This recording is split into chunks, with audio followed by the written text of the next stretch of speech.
여러분 안녕하십니까? 잠시 뒤 일가정 양립 우수기업 성과 공유회가 시작됩니다. 이번 성과 공유회는 저출생 문제 해결을 위해 일가정 양립 문화를 정착시키고자 노력 중인 우수기업의 사례를 공유하기 위해 마련됐는데요. 우수기업들의 성과를 공유하며 모범 사례들을 더 확산하고 가족 친화적인 문화를 강조할 것으로 보입니다.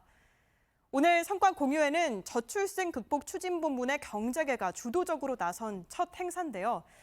앞서 지난 8월 말 경제계, 금융계, 방송계 등 민간 주요 부문은 다 함께 저출생 극복 추진본부를 공식 출범한 바 있습니다. 저출생 극복 추진본부는 대한민국의 미래를 위협하는 저출생 위기 극복을 위해 자발적으로 구성한 중앙 차원의 협력 체계입니다. 개방형 구조로 누구나 참여할 수 있는데요. 그럼 오늘 행사 현장으로 연결해 보겠습니다.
네, 국민의례가 있겠습니다. 무대 좌측에 태극기를 향해 주시기 바랍니다.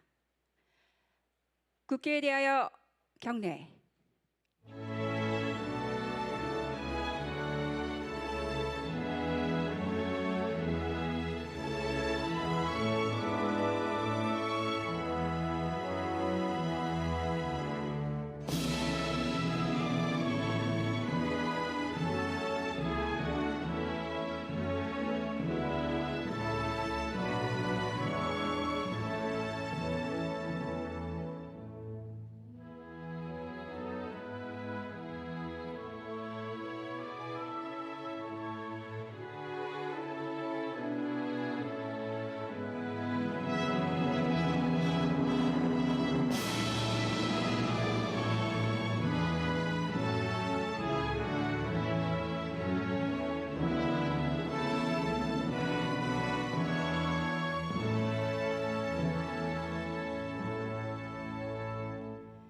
바로 모두 자리에 앉아 주시기 바랍니다.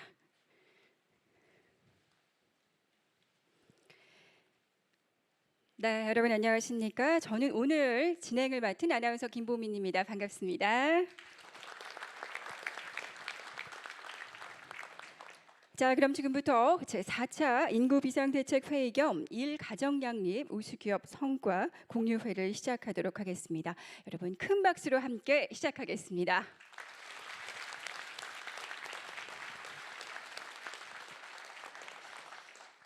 자, 먼저 오늘 행사에 대해서 소개 말씀을 드리겠습니다. 오늘 행사는요, 대통령님 주재로 제4차 인구비상대책회의 겸 일가정양립 우수기업 성과 공유회를 개최하는 그런 자리입니다. 경제계, 금융계, 또 학계, 방송계, 종교계 등이 공동으로 구성한 저출생 극복 추진본부에서 대중견, 중소기업 및 지자체, 또 일가정, 양립 우수 사례를 발표하고요. 또 참석자 건의사항 등을 토대로 추가 대책도 함께 논의해보는 시간을 마련해 보도록 하겠습니다. 자, 먼저 대통령님의 모두 말씀을 하겠습니다. 여러분 박수로 맞아 주십시오.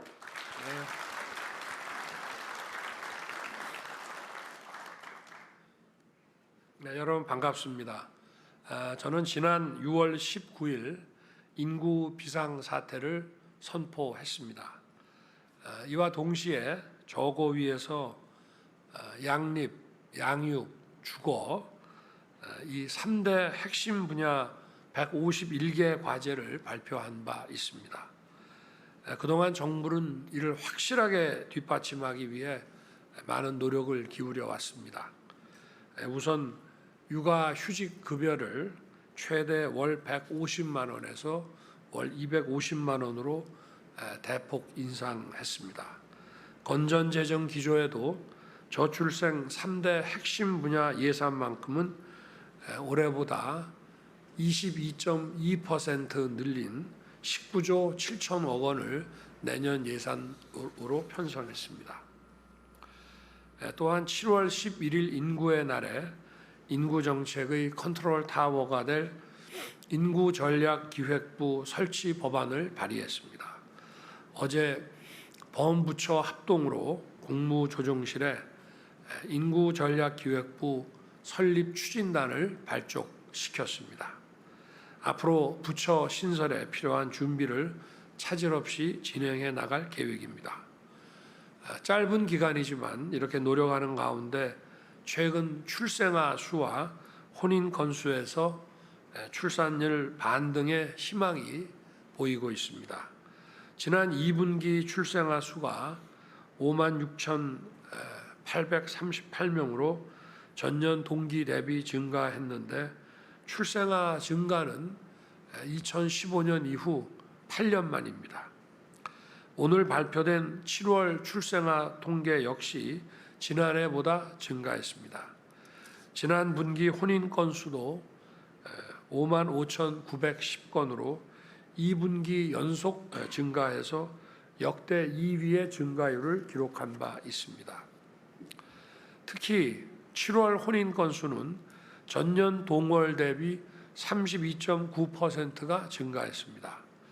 전년 동월 대비 증가율로는 1996년 이후 역대 최대치입니다. 이렇게 어렵게 출산율 반등의 불씨를 살린 만큼 이제 민관이 더욱 힘을 모아 확실한 반전의 모멘텀을 마련해야 합니다. 인구학 전문가들은 출산과 육아가 행복한 경험이 될 때 지금의 인구 위기를 극복할 수 있다고 말하고 있습니다. 그런 만큼 청년들이 열심히 일하며 행복하게 육아를 병행할 수 있도록 일터의 환경과 문화를 바꿔 나가는 것이 최우선 과제라 할 수 있습니다. 이를 위해서는 일터인 기업의 역할이 무엇보다 중요합니다. 기업의 인식이 바뀌어야 좋은 결과를 낼 수 있습니다. 이것은 기업인만의 인식이 바뀌어야 되는 것이 아니라 기업에 관여하는 모든 사람들 또 정부 당국도 기업에 대한 일터에 대한 인식을 바꿔나가야 할 것 같습니다. 직원의 임신, 출산, 양육을 지원하고 일하는 방식과 문화를 혁신하는 것이 기업에게 비용으로 인식될 수 있습니다. 그러나 오늘 발표하는 여러 기업의 성공 사례들을 보면 기업 입장에서도 오히려 생산성과 경쟁력을 높이는 좋은 기회가 되고 좋은 인재들을 유치할 수 있습니다. 또 지금 현재 4차 산업혁명이 전개되고 있습니다. 이러한 상황에서 기업이 일과 가정의 그 양립이라고 하는 것을 잘 추진해 나간다면 이런 여러 가지 고용 노무 여건이 개인별 맞춤형으로 바뀌어 나가면서 기업의 경쟁력 강화에 큰 도움이 될 거라고 저는 생각합니다. 오늘 회의를 통해 이와 같은 성공 사례들을 널리 공유하고 확산시키는 것이 좋겠습니다.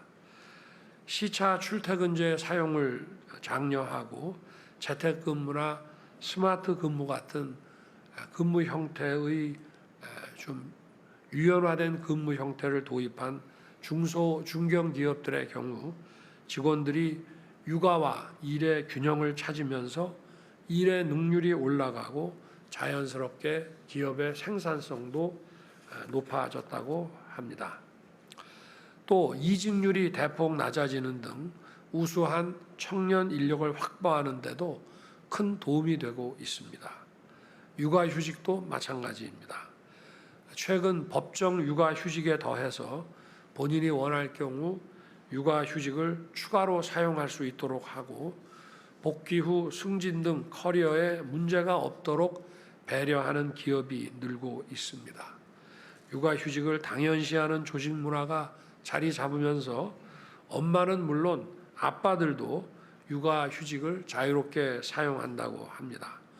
이처럼 육아휴직이 늘어나면 생산성이 떨어지지 않을까 걱정하지만 실제로는 이런 기업들의 직원 1인당 매출이 더 늘어났다는 연구 결과도 나와 있습니다. 결국 2일 가정 양립을 지원하는 것이 단순한 비용 증가에 그치는 것이 아니라 기업의 경쟁력을 높이고 더 큰 성장을 이끄는 투자가 되는 것입니다.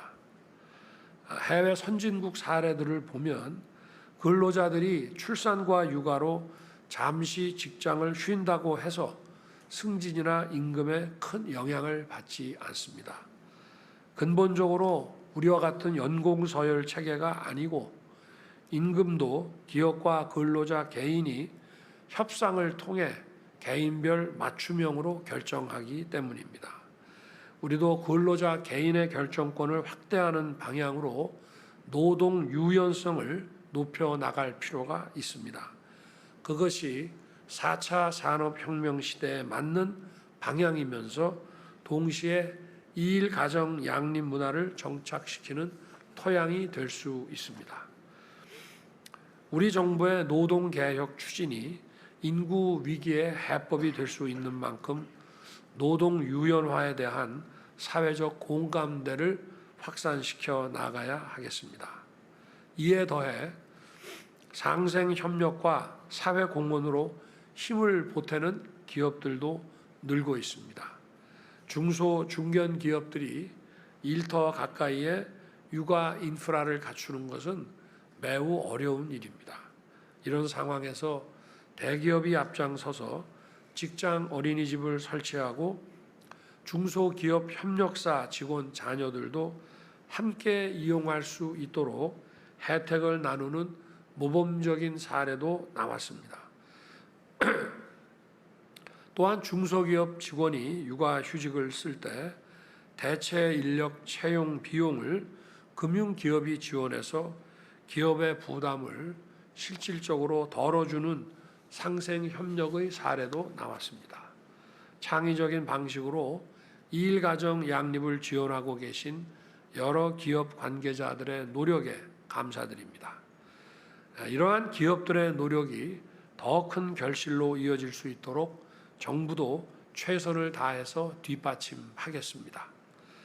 우선 정부 정책자금 지원이나 입찰 사업 우대와 같이 기업이 체감할 수 있는 인센티브를 만들겠습니다.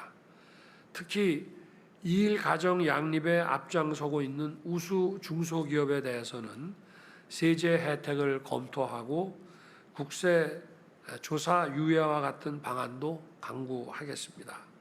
이 밖에도 중소 중견 기업들이 현장의 어려움을 극복할 수 있도록 촘촘하게 지원 방안을 마련하도록 하겠습니다. 저출생과 인구 위기 극복은 우리 사회 전체가 함께 힘을 모아 인식과 구조를 개선하는 과제입니다. 지난 8월 경제계, 금융계, 학계, 방송계, 종교계가 힘을 모아 저출생 극복 추진본부를 만들었습니다.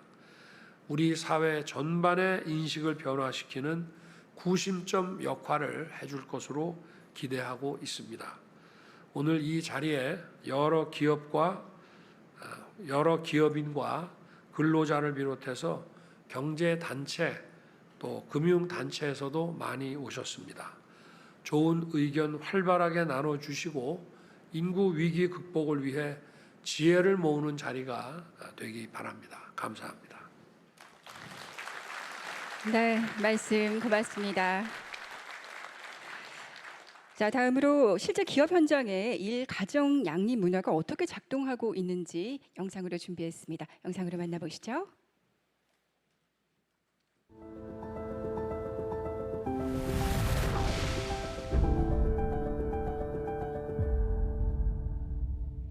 회사에 출산 육아 제도가 있긴 한데 쓰려면 좀 눈치가 보이거든요. 그래서 좀 자유롭게 사용할 수 있었으면 좋겠습니다. 저도 우리 직원들이 열심히 일하면서 아이도 잘 키울 수 있게 지원해주고 싶죠. 근데 현실적으로 대체 인력을 구하기도 쉽지 않고 그 비용도 만만치 않은 게 사실입니다. 아이도 부모도 행복한 일가정 양립 문화가 필요합니다. 필요한 시기에 충분한 육아 시간이 확보되도록 배우자 출산 휴가를 20일로 확대하고 육아 휴직 급여도 대폭 인상하겠습니다. 상생형 어린이집과 국공립 어린이집 확대를 포함해서 어린이집의 수준을 획기적으로 개선하고 대상도 확대하겠습니다. 일하는 부모와 기업 모두가 만족할 수 있는 일가정 양립 환경 조성에 정부도 노력을 기울이고 있습니다. 하지만 무엇보다 일가정 양립의 핵심은 기업들이 선도적으로 앞장서고 있습니다. 여기 통큰 지원 제도로 가족 친화적인 일터 조성에 앞장서는 기업들이 있습니다. 육아 부담을 덜어주는 임산부 및 육아기 전면 재택근무제, 장기간 근로 관행을 개선한 완전 자율 선택근무제와 다양한 유연 근무제도까지 앞서가는 기업들의 가족 친화적 근무 환경은 직원들에게 큰 호응을 얻고 있고 이는 높은 업무 효율과 생산성으로 이어지고 있습니다. 이러한 기업의 변화에 발맞춰 방송계, 종교계 등 사회 각계가 변화에 동참하고 있습니다.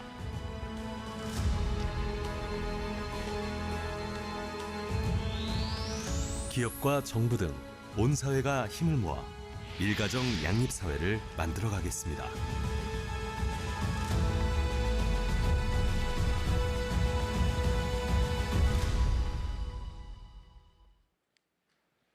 네, 박수 한번 보내주세요. 영상 잘 봤습니다. 자, 다음으로 우수기업들의 사례 발표를 듣는 시간입니다. 자, 직장 내에서 일 가정 양립을 다른 기업들보다도 월등하게 실천을 하고 있는 대표 기업의 임직원분들이 이 자리를 모셨는데요. 이 발표는요, 우수기업에서 혜택을 직접 누려본 이 수혜 직원들 중심으로 그 생생한 경험담을 들어보고자 합니다. 자, 첫 번째 사례로 K뷰티의 자랑스러운 화장품 업체인 마녀공장에서요, 마케팅 본부장님이 회사를 대표해서 말씀해 주시겠습니다. 안녕하세요. 100% 완전 자율 선택 근무제, 마법 같은 유연 근무 제도를 성공적으로 운영하고 있는 마녀공장 마법 제작본부 이슬기라고 합니다. 저희 마녀공장은 화장품 제조 중견 기업으로 피부에 진심인 착한 마녀 마법사들이 모여 고객들에게 마법 같은 피부 변화를 만드는 곳이라는 의미를 지니고 있습니다. 저희 회사는 기업의 지속 가능성과 우수 인력 확보를 위해 2022년부터 필수 근무 시간대인 코어 타임도 일체 없는 100% 완전 자율 출퇴근제를 운영하고 있습니다. 전 직원 모두 지각 스트레스 없이 원하는 시간에 출근할 수 있고 누구의 눈치도 보지 않고 퇴근할 수 있으며 심지어 근무 시간에 자유롭게 외출할 수 있습니다. 각자 다른 데일리 업무량과 컨디션에 맞춰 가장 효과적인 시간대에 근무함으로써 직원분들의 자율성과 창의성, 업무 향상이 제고되어 이는 자연스레 회사의 성과 향상으로 이어지고 있습니다. 처음 이 제도를 도입할 때 근무 시간 관리가 가능할까, 직원들 간의 협업이 가능할까 같은 여러 우려사항들이 있었는데요. 개개인별로 근무 시간을 관리할 수 있는 근태 관리 시스템을 도입하고 회사 클라우드와 온라인 협업들을 적극 활용함으로써 이 같은 우려 사항들을 해결하고 있습니다. 제도 도입 이후 23년 이직률은 21년에 비해 약 74%가 감소하였고 초과 근무 시간은 54%가 줄었습니다.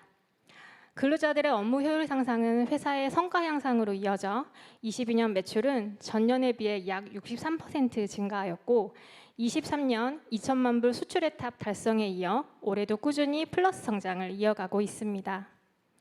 19년에서 21년 총 5명에 불과했던 결혼한 직원은 22년에서 24년 총 16명으로 3배 증가하는 등 유연한 근무 환경으로 인해 직원의 결혼과 출산이 늘어나고 있어 임직원 모두 이 제도의 효용성을 체감하고 있습니다. 한 가지 건의사항이 있습니다. 저는 6세 자녀를 키우는 워킹맘으로 회사의 자율 출퇴근제 덕분에 출퇴근 시간과 외출 사용 등으로 아이 등하금 및 학교 행사 참여 등을 편하게 하며 비교적 아이를 수월하게 키우고 있습니다. 반면 자율 출퇴근제가 없는 회사의 워킹맘, 워킹데드들은 아이들과 함께 보낼 수 있는 시간이 많이 부족할 수밖에 없는데요. 다른 회사들도 저희와 같은 유연한 근무 제도를 도입할 수 있도록 정부에서 도와주셨으면 합니다. 물론 각자 사정이 달라서 모두에게 바로 도입이 어렵다면 우선 임신 육아기 직원들이 재택근무나 시차 출퇴근을 신청할 수 있는 유연근무 청구제 같은 제도를 먼저 도입해 주신다면 임산부의 건강과 양육 부모의 육아 시간이 보장될 수 있을 것이라 생각합니다. 감사합니다. 네, 발표 잘 들었습니다. 이슬기 팀장한테 한 가지만 물어볼게요.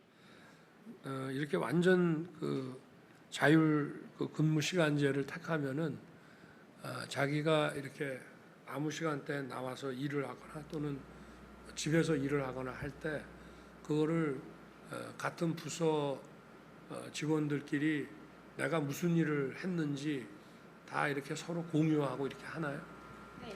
시스템으로 그런 많은 자료들을 공유할 수 있는 툴이 마련되어 있어서 그 직원이 지금 회사에 출근하지 않더라도 어느 폴더에 그 자료들이 있는 걸 모두가 알고 있기 때문에 그 자료를 활용해서 다른 분들이 업무를 이어갈 수 있습니다. 매일매일 자기 일한 것도 자기 일한 실적도 전부 다 적어 넣어놔야 되겠네?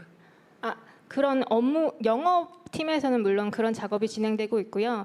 매일매일 정해져 있는 근무를 하지 않는 다른 팀분들은 각자 주어진 업무를 정해져 있는 각자 데드라인이 다르기 때문에 그 시간에 맞춰서 근무를 하고 있습니다. 그러니까 오늘 내가 몇 시간 일했으면 아침 몇 시부터 몇 시까지는 무슨 일을 했고 또 좀 내가 개인적으로 일을 보고 오후에 들어와서 몇 시부터 몇 시까지 무슨 일을 했다 이런 거를 전부 기재를 해 놓나요? 아니요, 그런 기재는 하지 않고 있습니다. 알겠습니다. 네, 발표 잘 들었습니다. 자, 두 번째 사례로 제조업체임에도 불구하고요. 생산 부문에서 주 4일제를 시행하고 있고요. 제작사 최초로 연말에 장기 휴가를 시행하는 등 직원들 가족의 행복을 최우선으로 삼고 있는 하나제약 신서영 분석연구팀 과장님 발표가 있겠습니다. 발표 부탁드리겠습니다. 네, 안녕하세요. 하나제약 수원연구소에 근무 중인 신서영입니다. 네, 저희 하나제약은 의약품을 제조하는 중소기업으로 춘천에 본사와 공장이 있고 서울 사무소와 수원 연구소를 두고 있습니다. 저희 하나제약에서 시행하고 있는 가족 친화 정책의 가장 큰 특징은 생산직, 영업직, 사무직 등 각 직군에 따라 다양한 유연근무 제도가 시행되고 있다는 점인데요. 춘천 공장에서 근무하는 생산직의 경우 주 39시간 내에 일일 근무 시간을 조정한 주 4일제를 도입하여 시행하고 있습니다. 주 4일제를 도입하고 직원들의 충분한 휴식이 보장됨에 따라 직원들의 근무 만족도와 근무 의욕이 고취되면서 전반적으로 생산성이 향상되는 긍정적인 효과를 보고 있습니다.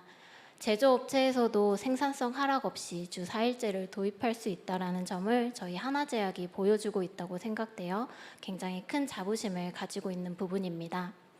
두 번째로 서울 사무소와 저를 포함한 수원 연구소 직원들은 주로 시차 출퇴근제를 이용하고 있는데요. 시차 출퇴근제를 이용하면 어린 자녀의 등하원 시간에 맞춰 출퇴근이 가능하기 때문에 자녀 양육 목적으로 시차 출퇴근제를 이용하는 경우가 많습니다. 저 또한 만 3세 아이를 양육하고 있는 워킹맘으로 오전 7시 30분 출근, 오후 4시 30분에 퇴근하는 시차 출퇴근제를 이용하고 있고 오전 9시까지 출근하는 남편이 아이 등원을 담당하고 오후 4시 30분에 퇴근하는 제가 아이 하원을 담당하며 육아에 참여하고 있습니다. 만약 시차 출퇴근제가 없었다면 아이의 등하원을 다른 분께 부탁드리거나 아니면 아이 혼자 늦게까지 오후 늦게까지 어린이집에 남아 퇴근할 부모님을 기다려야 했을 텐데 시차 출퇴근제 덕분에 아이의 등하원과 출퇴근을 용이하게 하고 있습니다. 세 번째로 상대적으로 집합근무 필요성이 적은 사무직의 경우 필요에 따라 재택근무를 활용할 수 있도록 지원하고 있고, 외근이 많은 영업직의 경우 근무지에 구애받지 않고 업무를 효율적으로 진행할 수 있도록 태블릿을 사용한 스마트 워크 제도를 적극 활용하도록 지원하고 있습니다. 이처럼 업무 특성을 고려한 저희 하나제약만의 가족 친화 정책은 직원들의 워라밸을 보장하고 기업의 생산성을 높일 수 있는 모두가 윈윈하는 정책이라고 생각합니다. 실제로 춘천 공장에서 근무하는 직원들 중 주 4일제 도입을 통해 장거리 연애 후에 결혼에 꼴이 난 사례가 있어 소개드리고자 합니다. 잠시 영상을 시청하시겠습니다. 안녕하세요. 저는 하나제약 품질보증팀 양경민입니다. 저는 주 4일 근무제를 이용하여 약 3년가량 평택에서 춘천까지 180km의 장거리 연애 후 작년 11월 결혼까지 하게 되었습니다. 현재 자녀를 계획 중인데 회사의 주 4일 근무제를 생각하면 주말 부부이지만 출산 후 양육까지 함께 할 수 있을 거라는 생각이 듭니다. 네, 마지막으로 저도 건의드리고 싶은 사항이 있는데요. 현재 근로기준법상 4시간 근무 후 휴게 시간 30분을 의무적으로 갖도록 되어 있습니다. 이 제도에 따르면 저희가 오전 4시간 근무 후에 오후 반차를 사용하게 될 경우 오전 8시 출근 그리고 오후 12시 퇴근이 아니라 휴게 시간 30분을 포함하여 12시 30분에 퇴근을 해야 하는 상황인데요. 휴게 시간을 보장한다는 취지에는 공감을 하지만 실제 업무 상황에서는 효용성이 크지 않은 제도라고 생각이 되어서 개선되었으면 하는 바람을 담아 건의드리고자 합니다. 네, 감사합니다. 네, 발표 잘 들었습니다. 자, 세 번째 사례로 LG전자를 소개합니다. 자, LG그룹의 사례를요, 곧 쌍둥이 아빠가 될 예정인 직원분의 생생한 이야기로 들어보도록 하겠습니다. 안녕하십니까. LG전자 노경기획팀에서 근무 중인 예비 쌍둥이 아빠 김진홍 선임입니다. 지금 보고 계신 사진은 저희 아이들 사진인데요. 이렇게 제가 한 번에 2명이 생길 줄 몰랐는데 2명이 한 번에 생겨서 기쁨도 2배인 것 같습니다. 그런데 요즘 아이 하나 키우기도 어렵다고 하는데 쌍둥이는 제곱으로 힘든다는 말이 있더라고요. 그렇지만 저희 회사의 선배가 저처럼 쌍둥이를 키우고 있는데 회사의 지원 제도들을 활용해서 쌍둥이 육아도 좀 원활하게 할 수 있다라는 이야기를 해주어서 저 또한 용기를 얻었습니다. 먼저 저희 LG전자는 임신 전부터 출산, 육아까지 다양한 지원 제도를 운영하고 있습니다. 난임으로 고생하고 있는 직원은 난임 치료로 필요한 경우 연간 6일의 유급 난임 휴가를 사용할 수 있고, 만약 집중해서 치료가 필요한 경우에는 최대 3개월의 난임 휴직을 사용하도록 보장하고 있습니다. 그리고 난임 치료를 위해 비용이 발생한 경우 의료비 또한 지원을 받을 수 있습니다. 그리고 임신 기간 중 임신한 여성 직원의 경우 최대 6개월의 임신 휴직을 사용할 수 있습니다. 임신 휴직은 법정 육아휴직과는 별개로 추가로 사용할 수 있는 휴직입니다. 그리고 임신한 여성 직원은 임신기 근로시간 단축 제도도 사용할 수 있는데 LG전자의 경우 법 기준보다는 조금 더 빠른 임신 32주 이후부터 근로시간 단축을 사용할 수 있도록 하고 있습니다. 출산 후 사용할 수 있는 육아휴직은 법정 육아휴직 1년 외에 추가 1년을 더하여 총 2년의 육아휴직을 3번으로 나누어 사용할 수 있습니다. 저희 육아휴직 제도의 가장 좋은 점은 연간 3개월 이상 육아휴직을 사용할 경우 그 해의 성과평가 등급을 보장하는 것, 그리고 육아휴직 후 기존 부서로의 복귀를 보장하고 있는 점입니다. 저 또한 이렇게 육아휴직 제도를 통해서 불이익을 받지 않고 눈치 보지 않고 육아휴직을 사용할 계획입니다. 그리고 저희 LG전자는 일할 때 일하고 쉴 때 쉬는 스마트 워킹 캠페인을 전개하고 있습니다. 스마트 워킹 캠페인은 출퇴근 시간을 자유롭게 조정할 수 있고 원격 근무와 같은 유연 근무제를 적극적으로 장려하는 캠페인입니다. 이를 통해서 LG전자가 자녀 양육을 통해 집중할 수 있는 시간을 지원하고 있습니다. 저 또한 이런 선택적 근로시간제와 원격 근무를 지금 현재도 사용을 하고 있고 앞으로 자녀가 태어나면 자녀를 돌보기 위해서 조금 더 효율적으로 사용할 수 있을 것 같습니다.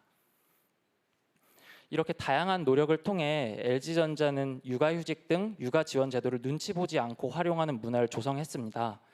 육아휴직을 사용할 수 있는 대부분의 여성은 육아휴직을 사용하고 있고 전체 육아휴직자 중 남성의 비율도 계속해서 증가하고 있습니다. 그 외에도 가족을 소중히 여길 수 있도록 가족 초청 행사 등 가족과 함께하는 다양한 활동을 지원하고 있습니다. 저는 LG전자의 다양한 지원 제도 덕분에 아이들에게 자랑스러운 아버지가 될 수 있을 거라 생각을 하고 그 앞으로 일도 열심히 하고 아이들도 잘 키우는 멋진 쌍둥이 아빠가 되도록 하겠습니다. 네, 이상입니다. 네, 말씀 고맙습니다. 자, 다음으로 중앙교 회장님께서 중소기업을 대표해서 한 말씀 부탁드립니다. 예, 중소기업 중앙회장 김기문입니다. 먼저 세 분의 의견을 잘 들었습니다. 정말 이런 그 기업들이 많아졌으면 좋겠다는 그런 희망을 가져봅니다. 저는 사실 베이비 부머 세대인데 그때는 사실 이제 애를 너무 많이 낳아서 아들, 딸 둘만 낳아서 잘 기르자 이런 세대였는데 지금은 이제 저출생 문제로 우리 경제의 지속 가능성까지 걱정해야 하는 상황이라 정말 안타깝습니다. 대한민국은 GDP 대비 제조업의 비중이 28%로 세계 2위이고 국제적으로도 납기를 가장 잘 지킨다는 할 만큼 제조업 강국입니다. 하지만 점점 일할 사람이 부족해지면서 납기가 생명인 제조업의 경쟁력에 대한 대책도 사실 필요합니다. 특히 수출 납기를 맞추거나 성수기에 육아휴직을 하면 대체 인력을 바로 구해야 하는데 대체 인력 뱅크가 전국에 5개밖에 되지 않고 이것을 대폭 늘려야 하고 전국에 130여 개의 고용센터에서도 대체 인력 알선 업무를 강화해서 정말 육아에 차질이 없도록 적극적인 대책을 만들어줘야 된다고 생각합니다. 아울러 지자체도 대체 인력 구직자에게 인건비 일부를 좀 지원해 주면은 신청자들도 많아지고 그 부분에 대한 사항들이 원활하게 지원이 될 수 있다고 생각합니다. 일생활 균형 우수 기업에 선정되거나 가족 친화 기업으로 인증받은 기업에게는 파격적인 인센티브를 지금 주고 있는 걸로 알고 있는데 또 필요한 게 있다면은 정말 기업도 같이 지원하는 그런 제도를 같이 유도했으면 합니다. 제가 이번에 일 가정 양립 제도들을 살펴보니 제도가 정말 잘 되어 있는 것들이 참 많이 있습니다. 아직도 모르는 중소기업들이 많이 있는데 범중소기업계가 중기부와 함께 일가정양립위원회를 출범시켜서 제도를 적극 홍보하고 현장의 의견을 수렴해 현실에 맞는 정책이 수립될 수 있도록 저고위의 주영한 부위원장과도 적극 소통을 하도록 하겠습니다. 이번 추석 연휴 직후에 대통령께서 체코 원전 수주를 했다는 뉴스가 TV나 매스컴에 많이 나오면서 많은 국민들이 연휴 마지막을 정말 기분 좋게 보냈다는 말씀을 드리고 감사드립니다. 근로자가 가장 많은 중소기업계도 이번 정부에서 일가정 양립이 꼭 성공해서 중소기업이 있는 대한민국 어디를 가도 행복한 어린아이 울음소리가 들릴 수 있도록 그런 세상을 만들도록 노력을 다하겠습니다. 감사합니다. 네, 좋은 말씀 고맙습니다. 자, 다음으로는 고용노동부 장관님께서요, 임신, 육아기 근로자 유연근무 청구제 그리고 휴게 시간 탄력 적용 등 제기된 사항에 대해서 답변 말씀해 주시겠습니다.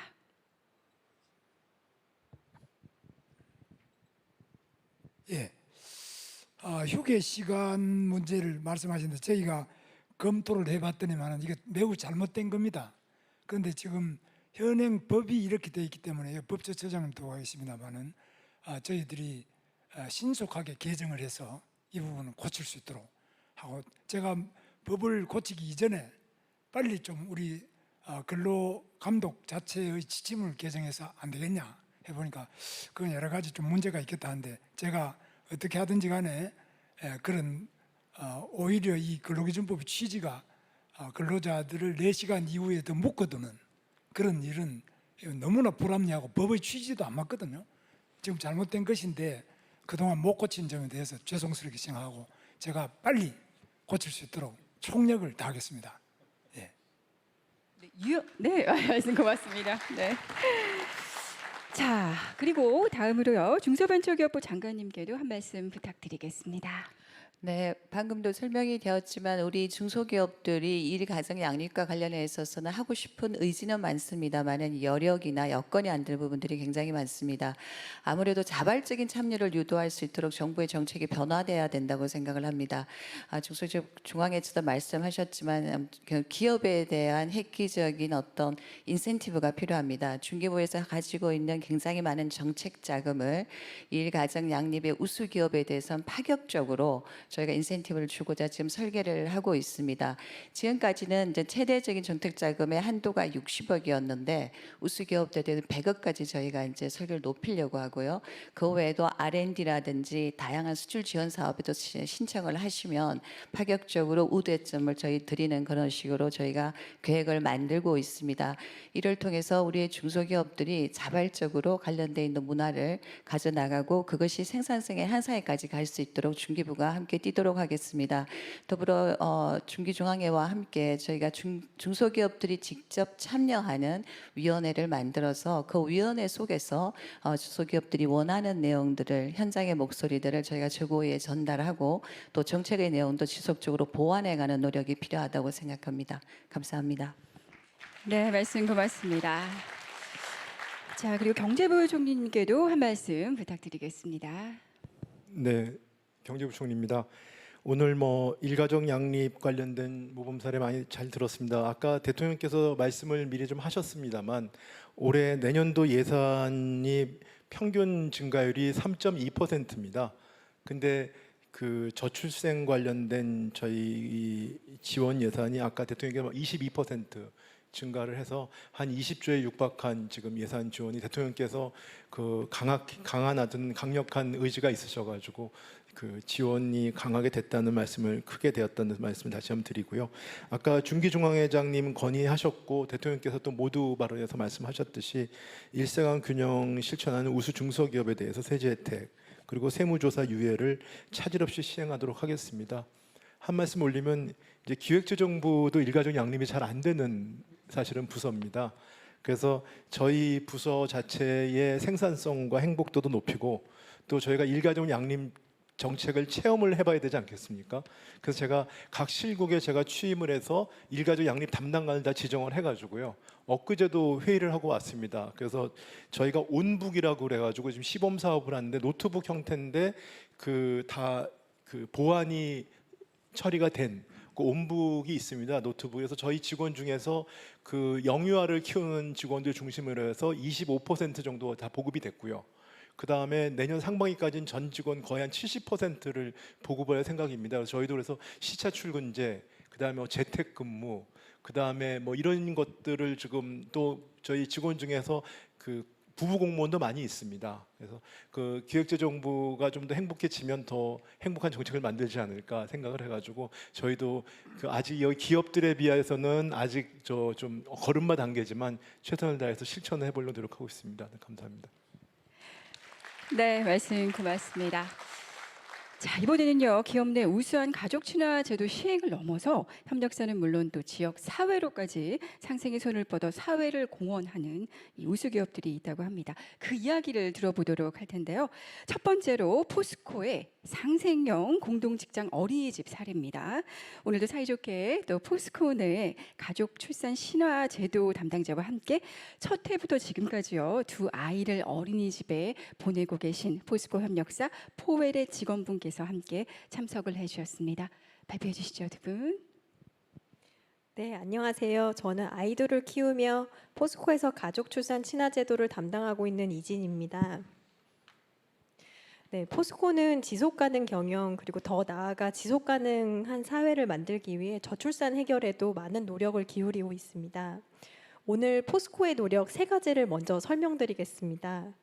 첫째, 격주 4일제, 경력 단절 없는 육아기 재택근무 등 생애주기별 지원제도 30개를 운영하고 있습니다. 둘째, 육아 인식 개선입니다. 육아휴직이라고 하면 아직도 많은 분들이 쉬러 가는 거 아니냐라고 생각하시는 경우가 있는데요. 저희는 직원들이 이런 눈치를 덜 보고 마음 편히 신청할 수 있도록 올해 육아 몰입 기간으로 명칭을 변경하였습니다. 말 하나 바꾼 걸 수도 있지만 육아를 사유로 근무를 중단한 직원이 아닌 육아에 잠시 집중하는 시간을 갖는 직원이라는 부모 관점의 용어로 변경함으로써 육아 경험이 보다 존중받는 문화로 바뀌기를 기대하고 있습니다. 셋째, 상생형 육아 지원입니다. 저희는 기금 운영을 통해서 협력사 직원에게도 장학금을 지원하고 있습니다. 이러한 상생형 육아 지원의 대표적인 것으로 이제부터 소개드릴 상생형 공동직장 어린이집이 있습니다. 포스코는 2020년 포항, 광양 사업장에 각각 90억 원을 들여서 어린이집을 설립하였습니다. 포스코뿐만 아니라 협력사, 그룹사, 지역 중소기업 등 총 181개사의 직원 자녀가 이용할 수 있습니다. 특히 전체 정원 중에 협력사 직원 자녀를 50% 수준으로 배정해서 포스코와 협력사의 상생 협력에 큰 밑거름이 되고 있다고 생각합니다. 다음은 저희 어린이집의 자랑거리 3가지입니다. 네, 처음으로 직원들이 경제적 부담 없이 어린이집을 이용할 수 있도록 정부 보조금 외에 모든 운영비는 포스코가 전액 지원하고 있습니다. 무료로 이용하실 수 있습니다. 네, 두 번째로는 어린이집을 보내면 먹을 것이 걱정이 되는데요. 저희는 법정 기준 2배 이상의 급식비로 친환경 유기농 식단을 제공하고 있습니다. 그리고 넓은 보육 공간과 원어민 영어 교육 등으로 직원과 자녀의 만족도가 매우 높습니다. 저도 아이 둘을 모두 회사 어린이집을 보냈는데요. 원어민 영어 교육 덕분에 아이들에게 영어 교육을 특별히 시키지 않아도 돼서 큰 도움이 되었습니다.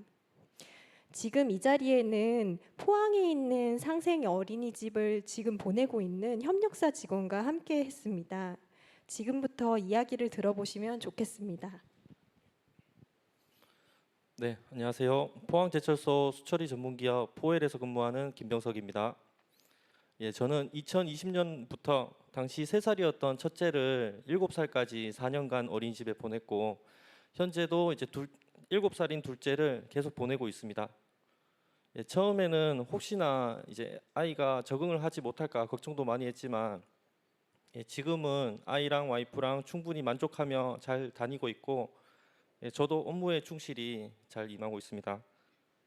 특히 포항 동천 어린이집은 높이가 10m인 실내 정원과 놀이터 그리고 자연 체험 학습관 그리고 실내 신체 활동을 위한 그 러닝 트랙 등 이제 다른 어린이집과 비교해봐도 아주 우수한 환경을 갖추고 있습니다.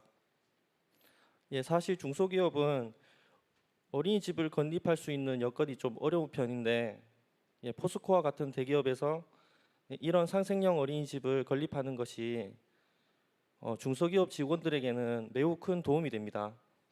이런 포스코와 같은 상생형 어린이집 사례가 확산되어서 이제 중소기업 직원들에게 많은 이제 혜택과 이런 훌륭한 돌봄 인프라를 누릴 수 있었으면 좋겠습니다.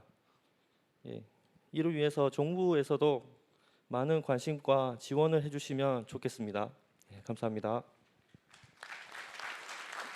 네, 말씀 고맙습니다.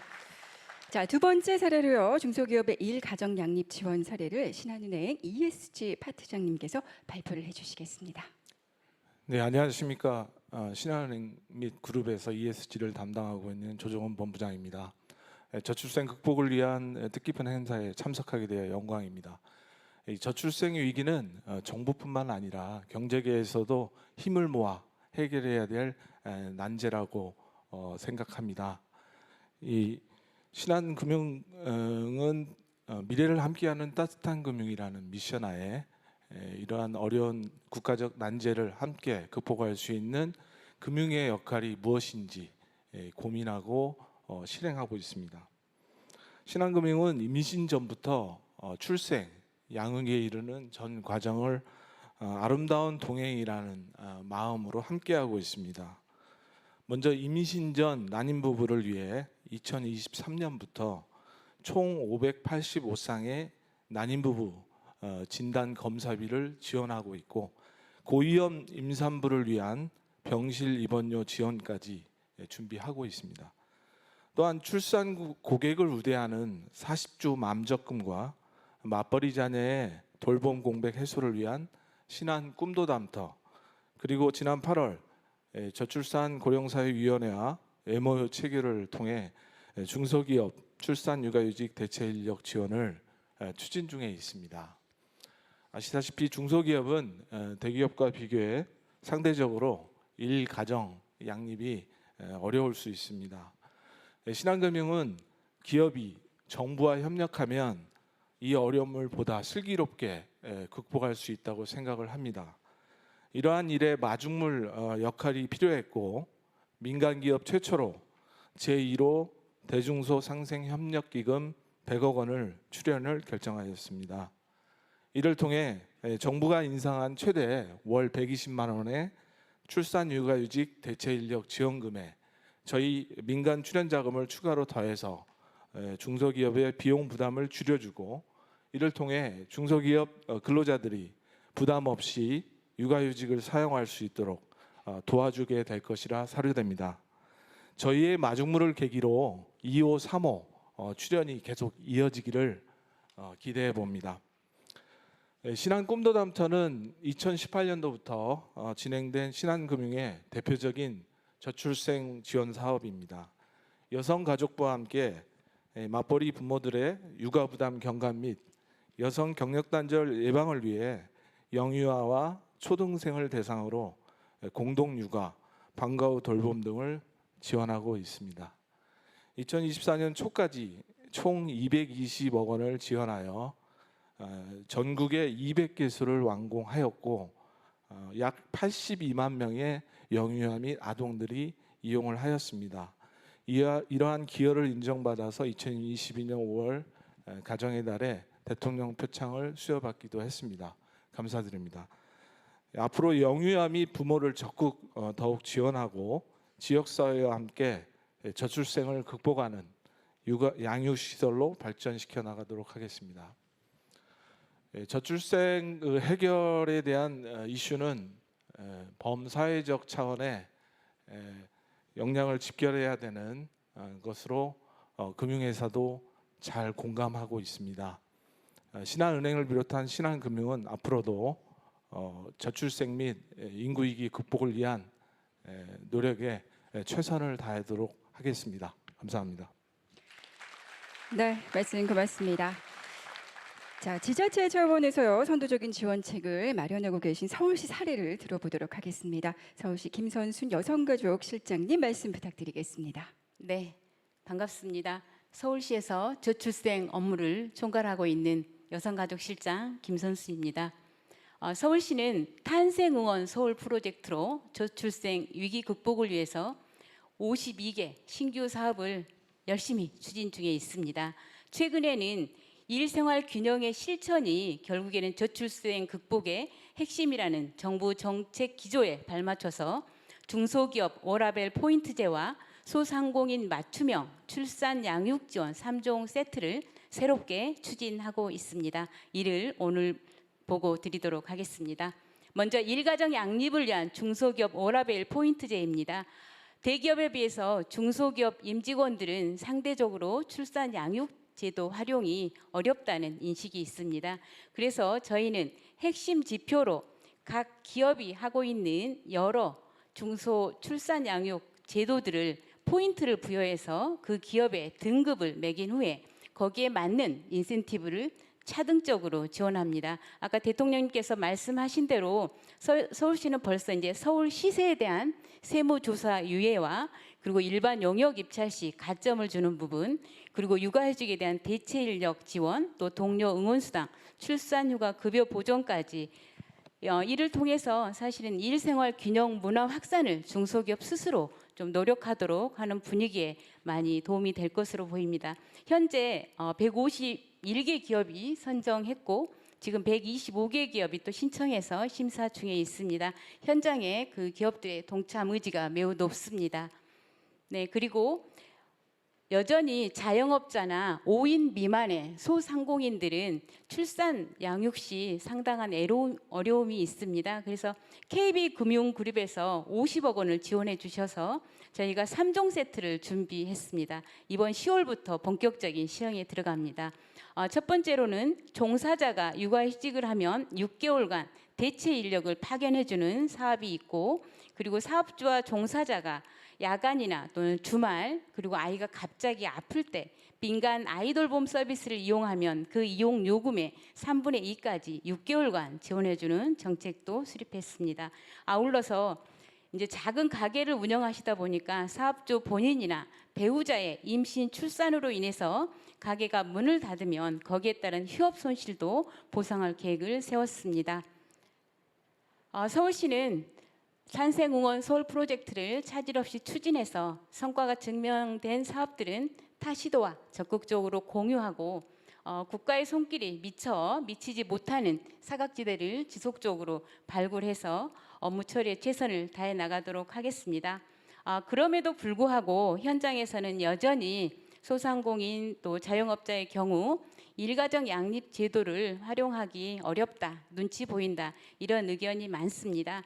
정부 차원에서 지속적으로 일가정 양립을 위한 제도 발굴과 정착화에 애써주시면 고맙겠습니다. 감사합니다. 네, 말씀 고맙습니다. 자, 이어서 저출생 극복 추진본부 공동대표 맡고 계신 은행연합회 조용병 회장님께 한 말씀 부탁드리겠습니다.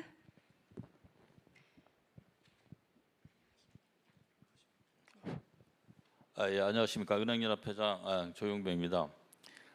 금융권의 저출생 문제를 극복하기 위한 활동과 계획을 말씀을 드리겠습니다. 결혼 및 출산과 관련하여 어려운 계층에게 무료 결혼 서비스를 제공하고 여성 기능 검진을 지원하는 시그니처 여성 건강보험을 출시하였습니다. 맞벌이 가정의 육아 부담을 덜어주기 위해 1,700억 원 규모의 어린이 보육시설 340개를 전국에 건립하고 2027년까지 늘봄학교에 500억 원을 지원하고 있습니다. 다둥이 가정에 연 최대 10%의 고금리 혜택을 주는 아이사랑 적금 등 다양한 금융 상품을 출시해서 큰 호응을 얻고 있습니다. 향후에도 다양한 지원책을 더욱 촘촘하게 마련하겠습니다. 신혼부부와 다자녀 가구의 저금리 주택금융 공급 지원을 강화하고 한국판 주니어 ISA 도입을 추진할 계획입니다. 아울러 임신, 출산 관련 보험 상품을 개발하고 다자녀 할인 카드와 국민행복카드의 지원 대상을 확대할 예정입니다. 앞서 발표한 중소기업 상생협력기금 100억 원 출연 규모를 확대해 나갈 예정입니다. 가족 친화 인증 기업과 일생활 균형 우수기업에 대해서도 대출금리 우대 등 금융 인센티브를 확대해서 경제계의 저출생 극복 활동을 지원하겠습니다. 결혼과 출산, 양육에 대한 긍정적인 인식 변화가 무엇보다도 중요하다고 생각하여 지난 8월 출범한 저출생 극복 추진본부를 중심으로 가칭 아이가 미래다라는 주제로 캠페인을 추진할 계획인데, 경제계, 금융권, KBS의 지역 네트워크를 활용하면 전국 단위 범국민 캠페인으로 확대할 수 있을 것으로 기대됩니다. 이와 함께 직장에서도 직원들이 일가정 양립 제도를 잘 활용할 수 있도록 경제계와 기업 가이드북을 마련해서 눈치 주지 않는 문화를 정착시켜 나갈 예정입니다. 이를 통하여 아이가 주는 소소한 행복과 그 가치에 대한 인식이 개선되었으면 좋겠고, 정부에서도 인식 전환을 위한 노력을 함께 기울여 주시길 바랍니다. 감사합니다. 방금 전에 은혜연합 회장님의 건의에 대해서 문화체육관광부의 장관님께서 정부에서 좀 도움을 줬으면 좋겠다라고 하셨는데 한 말씀 부탁드릴게요. 네, 저는 뭐 정부의 대책보다도 최근에 그 손자를 하나 새롭게 며느리가 나서 첫애가 3살이고 둘째 이제 낳았으니까 굉장히 그 손자를 보는 즐거움이 있어서 저도 모르게 이렇게 인식이 바뀌는 걸 느끼겠고요. 또 특히 이 젊은 며느리하고 아들 이 부부 경우는 그 첫애를 낳을 때는 이미 애를 어린이 그 유아원을 보내기 위해서 임신할 때 미리 예약을 하더라고요. 그래갖고 불과 애 낳고도 1년, 그러니까 거의 2년 뒤에 갈 유아원을 미리 예약을 해야 하고, 또 그다음에 이제 둘째까지 나니까 결국 며느리는 자기 하던 일을 관두고 이제 육아에 전념하게 되고, 또 아들은 이제 회사를 어디 외국인 회사를 다니고 있는데 육아휴직을 좀 해보지 어떠냐 그랬더니 육아휴직하면 월급을 반밖에 안 줘서 형편상 육아휴직은 할 수가 없다. 그리고 애가 3살쯤 되니까 주말마다 어딘가를 가요. 안 가면 안 된다네요. 그래서 어디 흙놀이 하는데도 돈 내고 하는 데가 있고, 키즈 카페 같은 데 가도 뭐 시간당 뭐 2만 원, 3만 원, 거기에 먹고 마시고 뭐 하면 상당한 비용이 들고, 뭐 하여간 주말마다 백화점 어린이 코너도 가야 되고 롯데월드도 가야 되고 뭐 이런 일을 지속적으로 지금 반복하고 있는 걸 제가 옆에서 많이 보면서 그 힘들지 않냐 물어보면 지금 당장 경력이 조금 단절되고 힘들고 해도 그 아이가 안 태어났으면 어떡할 뻔했냐라는 생각으로 이미 바뀌어 있고, 특히 아들 같은 경우는 훨씬 더 책임감도 강해지고 가정을 지키겠다는 인식도 바뀌고, 그래서 역시 아이를 갖고 육아하는 건 굉장히 힘들어도 중요한 일이다. 그래서 저희 부처 입장에서는 이런 인식을 변화시키는데 가장 중요한 건 역시 드라마, 영화, 다큐멘터리. 그래서 이런 대가족이 나오는 거, 그 다음에 이 결혼부터 임신부터 이 육아까지의 과정을 잘 이렇게 만들어줄 수 있는 그런 미디어의 제작 지원을 좀 열심히 해서 그런 것들을 사람들이 많이 볼 수 있게 해야 되겠다라는 거고, 또 현실에서 보니까 아이를 데리고 갈 수 있는 그런 컴플렉스가 좀 있었으면 좋겠다. 비용도 많이 안 들면서. 그래서 우리 대통령님 말씀하신 그 용산 이제 그 안에 저희들이 아마 내년쯤엔 어린이 아트 컴플렉스가 시범적으로 하나를 지금 계획을 하고 있습니다.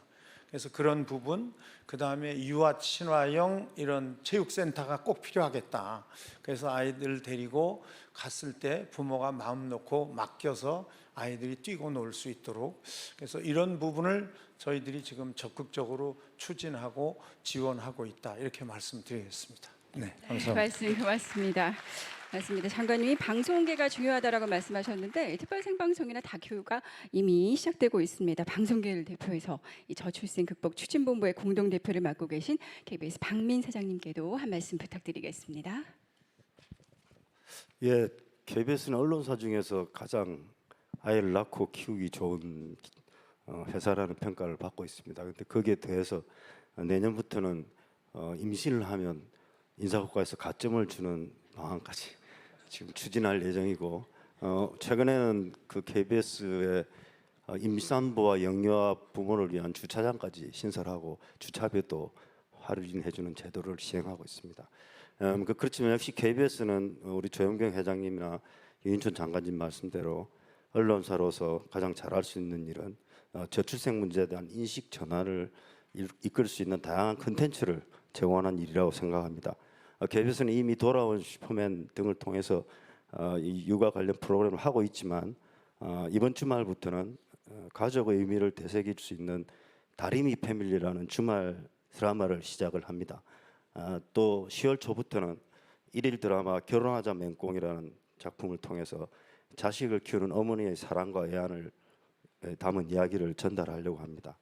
그리고 다음 달 8일에는 2008년 노벨 경제학상을 수상한 세계적인 석학 폴 크루만 박사와 게라르트 슈레드 전 독일 총리, 그리고 국내 연구진을 모시고 KBS 미래인구 포럼을 또 개최합니다.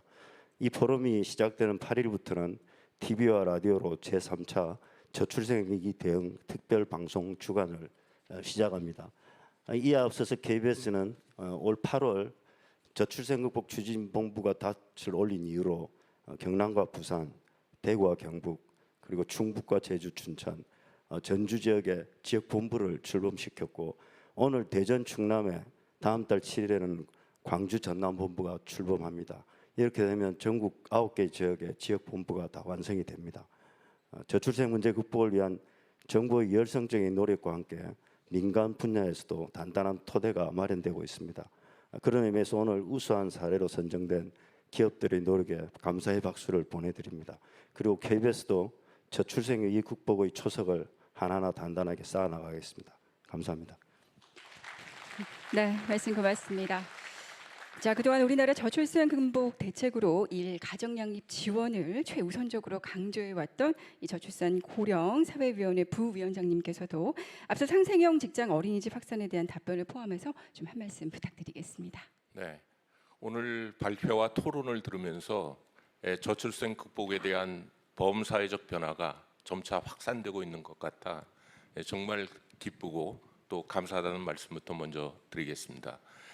먼저 그 포엘 김병석 주인님께서 건의해 주신 상생형 직장 어린이집 확산 문제에 대해서는 정부도 적극적으로 확산되도록 하겠습니다. 제가 사실 포항 동천 어린이집을 직접 가봤습니다. 가보니까 그 아버지가 어디에 근무하든 상관없이 아이들은 밝고 굉장히 그 자유롭게 뛰노는 모습을 보고 깊은 인상을 받았습니다. 사실 대통령께서도 말씀하셨지만 그 상생형 직장 어린이집은 지역 사회의 통합과 그 결속은 물론이고 또 부모 돌봄에서 공동체 돌봄으로의 전환 차원에서도 매우 바람직한 모델입니다. 그래서 적극적으로 확산을 하는데 세 가지 측면에서 확산을 하려고 합니다. 먼저 정부와 공공기관부터 솔선수범하겠습니다. 정부 청사가 운영 중인 직장 어린이집이 18개가 있는데 정원 충족률이 67%밖에 안 됩니다. 당장 그 관련 지침을 개정해서 내달부터 지역 주민, 지역 중소기업한테 개방하도록 하겠습니다. 그리고 경찰청 같이 그 독립청사를 갖고 있는 국가기관이나 지자체의 직장 어린이집도 한 476개가 되고 공기업을 포함해 가지고 공공기관이 운영하고 있는 직장 어린이집이 138개가 됩니다. 이 경우에도 그 정원 충족률에 여유가 있는 경우에는 민간에 개방해 달라고 저희가 협조 요청을 드렸고 앞으로도 계속 독려해 나가겠습니다. 둘째로 중소기업이 공동으로 상생형 직장 어린이집을 짓거나 또 기존 시설을 전환할 경우에는 설치비를 최대 90%까지 저희가 지원하겠습니다. 그리고 운영비도 지금보다 대폭 늘려 지원하도록 하겠습니다. 셋째로 포스코처럼 지역 통합 차원에서 상생형 직장 어린이집을 운영하고 있는 그 민간 기업이나 기관에 대해서는 정부 포상 등 인센티브를 대폭 늘려 이번 정부 내에 지금 현재 상생형 직장 어린이집이 65개인데 그 3배 수준인 200개 이상을 목표로 확산시켜 나가도록 하겠습니다.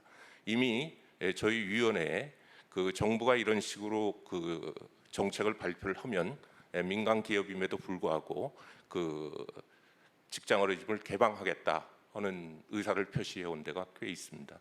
그래서 아마 달성할 수 있지 않을까 생각을 하고요. 둘째로 서울시의 김선순 여성가족실장님께서 매우 중요한 그 건의를 해주셨습니다. 자영업자 같이 육아휴직 혜택을 받지 못하는 사각지대가 많습니다. 이 사각지대를 해소해야 된다는 필요성에 대해서는 전적으로 공감합니다. 그래서 저희 저고위가 현재 자영업자는 물론이고 플랫폼 근로자, 프리랜서, 그 예술인 등 육아휴직 사각지대에 놓여 있는 분들을 해소하기 위해서 이들 가운데 어느 범위까지 지원해야 될지, 또 지원한다면 어떤 방식으로, 어떤 규모로 해드려야 될지, 그리고 무엇보다도 이 지원을 하기 위해서 돈을 어떻게 염출할지 이런 부분에 대해서 연구 용역을 진행 중에 있고요. 관계부처 그 TF 논의를 거쳐 연말까지 그 개선 방안을 마련토록 하겠습니다. 사실 저출생 극복은 사람의 마음을 움직여야 하는 문제입니다. 우리 사회 전체가 인내심을 갖고 꾸준히 그리고 일관성 있게 힘을 모아가는 게 중요하다고 생각합니다. 다행스럽게도 최근 들어 가지고 긍정적 인식 변화의 조짐도 나타나고 있습니다. 저희가 그 결혼 출산 인식 조사를 저희 대책 발표 전인 지난 3월 하고 또 대책 발표 후인 9월에 실시를 했는데 지난 3월 조사에 비해서 미혼 남녀의 결혼 의향이 4.4%포인트가 늘었고요. 무자녀 부부의 출산 의향이 5.1%포인트가 늘었습니다. 아까 그 대통령께서 모두 발언에서 말씀 주셨듯이 이런 그 인식 변화는 실제로 4개월째 혼인 증가가 일어나고 있는 통계에서도 확인될 수 있지 않을까 생각을 합니다. 앞으로 이런 긍정적인 모멘텀을 어떻게 유지하고 확산시켜 나가는 게 중요하다고 생각합니다. 그래서 정부는 아이를 낳고 기르는데 꼭 필요한 3대 요소가 있습니다. 돈, 시간, 인프라입니다.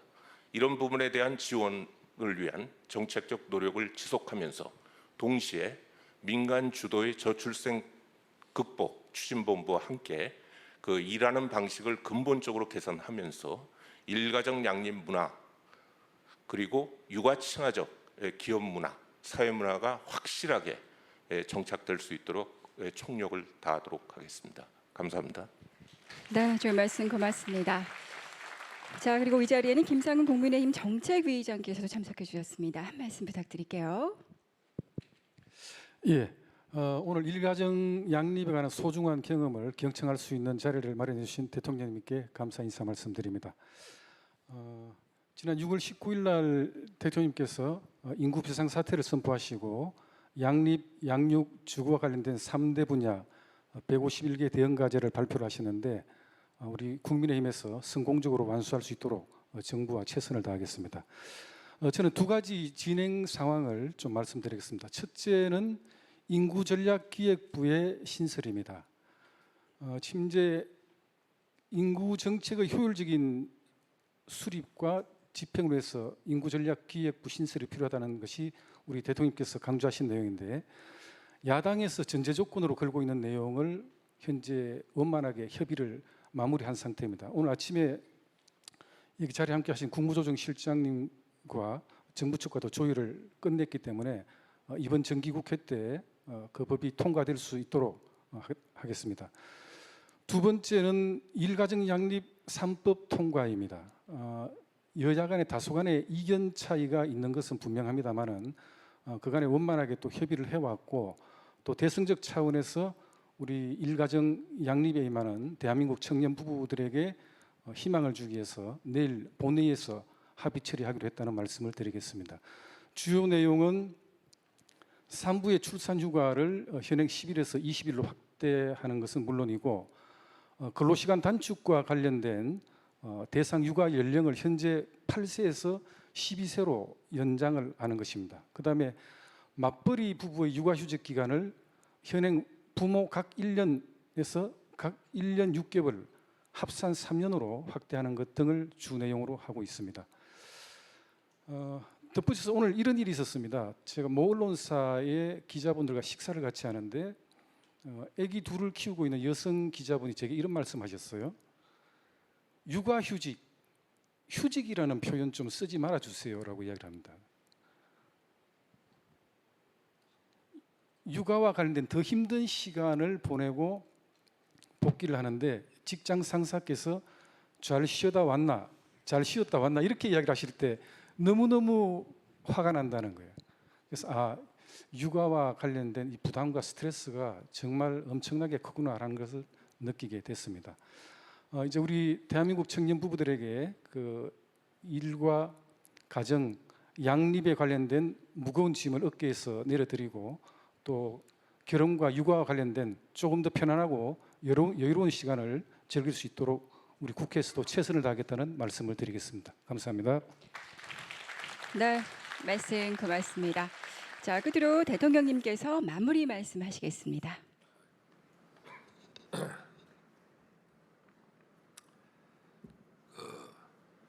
임금이 오르면은 그 노동 공급이 계속 오른다 그러죠.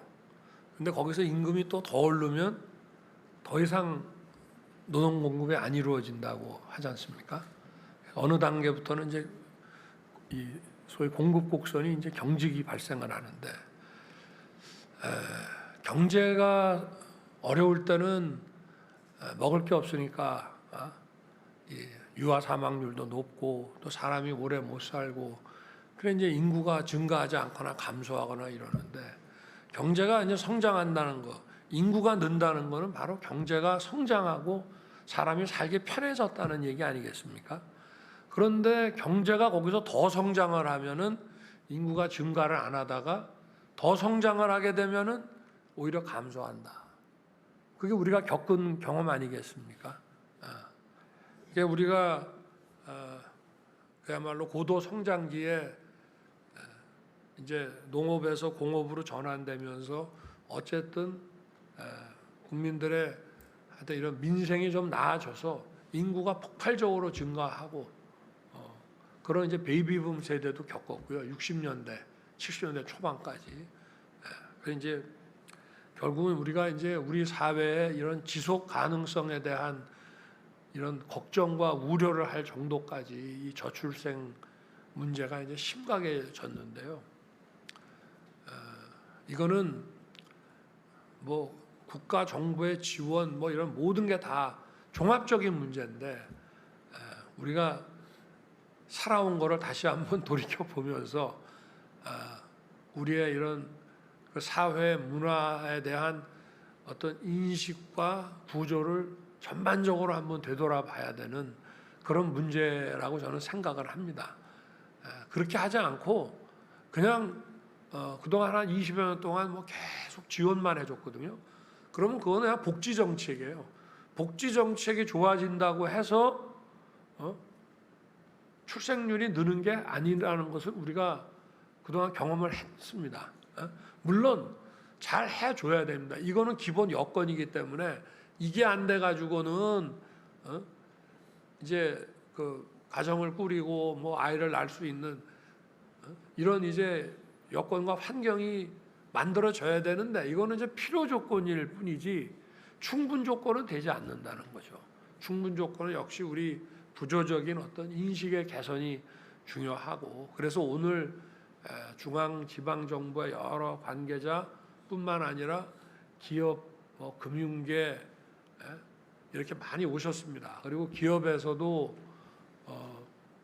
뭐 기업 경영하시는 분 또 직원분들 또 기업 안에서도 이런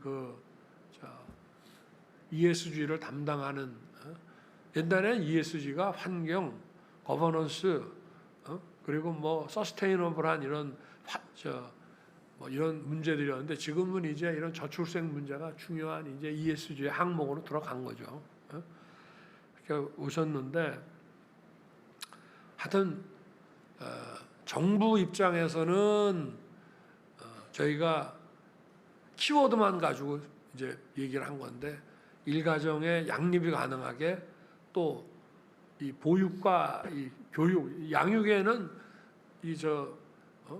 영유아 때 키우는 것부터 초등학교 교육까지를 말하는 겁니다. 여기에 대한 국가 책임주의라는 것을 더 강하게 한다. 해서 이제 양육, 그 다음에 이제 주거 지원, 이제 이 세 가지를 중심으로 해서 151개의 이제 개별 그 액션 플랜들을 쭉 발표를 했습니다. 앞으로 더 많이 나오겠죠. 그리고 오늘 정말 반가웠던 것이 민간 기업에서 이제 이거는 정부에서 하는 일인데 정부의 일이라고 하면 크게 보면 이게 복지입니다. 이게 뭐 교육이랑 다 마찬가지 아니겠어요? 근데 이거는 이제 그야말로 사회 스스로 사회에서 우리 국민들 스스로 기업 스스로가 이런 그 저출생이라고 하는 이런 문제를 극복하고 이제 새로운 차원의 이런 ESG를 위해서 이렇게 노력을 하고 있다는 것을 이렇게 보게 되니까 아주 반갑고 이것이 더 활성화될 수 있는 제도적인 여건을 정부가 좀 국회와 더불어서 이걸 잘 만들어내야 되겠다는 생각을 하게 됐습니다. 그리고 이제 기업에서 자기 직원들에 대한 것뿐만이 아니라 좀 재정 여건이 어려운 또 이 중소기업을 그야말로 어떤 협력 관계에 있는 이런 하나의 큰 생태계에 이제 좌장이 되는 큰 기업에서 중소기업들을 위해서 이런 일을 한다는 것이 또 아주 반가웠고, 거기에 대해서는 그런 일을 계속 좀 확대해 나갈 수 있도록, 또 다른 기업으로 기존에 하고 있는 기업이 좀 더 확대해 나갈 수 있도록 정부도 하여튼 여러 가지 제도적인 여건을 좀 잘 만들어 보겠습니다. 아까 제가 그 육아휴직에서 육아 몰입이라는 거로 이제 개념을 바꿨다는 얘기를 들어보고 상당히 하여튼 이것도 하나의 인식의 전환인데 좋은 발상인 것 같습니다. 노는 게 아니고 쉬는 게 아니고 이 자체가 육아 자체가 다른 거 이상으로 중요한 이런 사회적 가치 있는 그런 행위이기 때문에 이제 뭐 이런 경제적 가치를 추구하다가 더 종합적이고 구조적이고 사회적 가치 있는 일에 내가 더 집중하는 그런 개념으로 이게 보는 것이기 때문에 상당히 하여튼 이런 식으로 자꾸 이제 인식이 바뀌어 나가야 된다고 생각합니다. 그리고 이제 우리 경제계, 금융계, 학계, 또 우리 언론, 종교계가 다 힘을 모아서 이런 저출생 극복 추진 본부를 이제 출범을 시켰는데, 저는 이것이 단순히 저출생 극복만이 아니고 우리 사회가 좀 더 살기 좋고 그야말로 가정이 중시되는, 사람은 가정에서 벗어나면 그야말로 인간으로서 제 역할을 하기가 참 어렵습니다. 가정이라는 게 바탕이 돼야 거기서 그야말로 최소한의 어떤 사회적 윤리, 책임, 인격 이런 것들이 거기서 다 출발하는 거기 때문에 결국 우리 사회가 이제 경제가 성장하면서 너무 지나치게 아주 좀 극단적인 어떤 경쟁 상황으로 막 몰려가다 보니까 이 가정이라는 게 형제 간의 우애라든가 부모 자식의 관계라든가 하는 이런 가정이라는 거를 그냥 좀 소홀히 하는데, 역시 가장 근본은 국가는 가정에서 나오는 거고 이 가정이라는 것이 하여튼 사회적 인간의 가장 기본 출발점이라고 하는 것을 우리가 제대로 좀 인식을 하는 것이 그게 필요하지 않느냐. 그게 된다면은 이제 이런 저출생 문제도 거기에 필요한 물적 토대만 잘 만들어지면은 가능하지 않겠냐 하는 것이고요. 그렇기 때문에 이런 극단적인 경쟁을 좀 완화하는데 가장 중요한 것이 저는 지역 균형 발전이라고 봅니다. 특정 지역에 전부 집중이 돼서 그야말로 뭐 말을 낳으면 제주도로 보내고 사람을 낳으면 서울로 보내라, 이런 식의 거기서 벗어나야 됩니다, 우리가. 그래서 이런 정주 여건이라는 것을 만들어내기 위해서 교육과 또 산업과 또 뭐 의료개혁과 이런 모든 것들이 결국은 이제 이런 가정을 중시하고 그렇게 해서 이런 저출생을 극복하고 하는 이런 모든 문제가 서로 간에 아주 긴밀히 이렇게 연관이 돼 있는 문제라는 인식을 가져야만, 그리고 우리가 예산을 쓰고 뭐 어떤 정책을 만들 때도 이것이 연결돼 있는 문제라는 생각을 가질 때 이것의 해결책이 나올 수 있지, 무슨 지원만 한다 그래서 되는 것은 아니다. 그래서 저는 그래서 우리 박민 사장이 모셨지만 저는 방송의 역할이 정말 제일 중요하다고 생각합니다. 이게 무슨 나 홀로 사는 게 마치 무슨 굉장히 편하고 복 받은 것처럼 막 이렇게 하는데, 정말 우리 모든 교육 과정에서도 옛날처럼 부모님 임금, 부모 군사부 스승해서 그런 유교 윤리를 말하는 것이 아니라 이 어떤 사랑이 넘치는 이 가정이라는 것이 살기 좋은 그 사회의 출발점이라고 하는 그런 게 하여튼 뭐 영화라든지 뭐 드라마라든지 뭐 모든 이런 미디어 매체에서 그거를 달아줘야 돼요. 그래서 굉장히 중요한 문제라고 생각합니다. 그래서 하여튼 우리 KBS에서 그 좀 큰 역할을 해주시기를 좀 바라겠습니다. 또 오늘 여러 각계에서 이렇게 오셨는데 그 굉장히